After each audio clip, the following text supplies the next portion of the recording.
Hello, thanks for stopping by. There are countless technology examples where establishing a connection is important.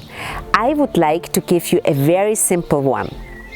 You have to know how to connect your phone to your car if you would like to use its hands-free system.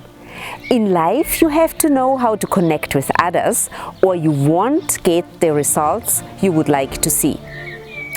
Have you ever noticed resistance in your team members or co-workers? I think we all have.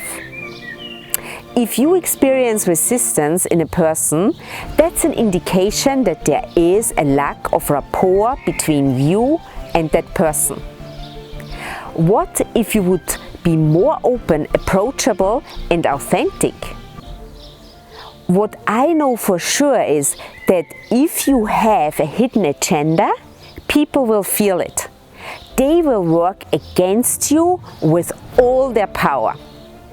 This is also the reason why people who prioritize task completion over connecting with people will rarely get the results they could if they shifted their focus.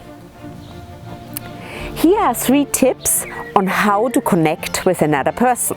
Number 1, be present. Give the person the feeling that he or she is the most important human being in the world at that very moment.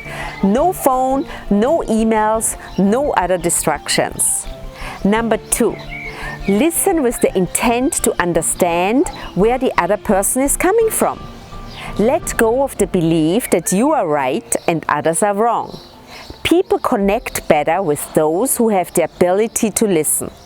Unfortunately, most people listen with the intent to respond instead of truly hearing what the other person has to say. Number 3, ask that person a simple question. What is one thing that I could do better? That person could be your boss, your team member, one of your peers, or your spouse. You can ask anybody for feedback. If whoever you ask doesn't have an answer ready, give him or her the time to think about it and follow up in a few days. If you work on becoming a more open-minded human being, life will reward you for it in so many ways. This was my thought for today, and I will see you next week again. Until then, be happy, be healthy, and be at your best.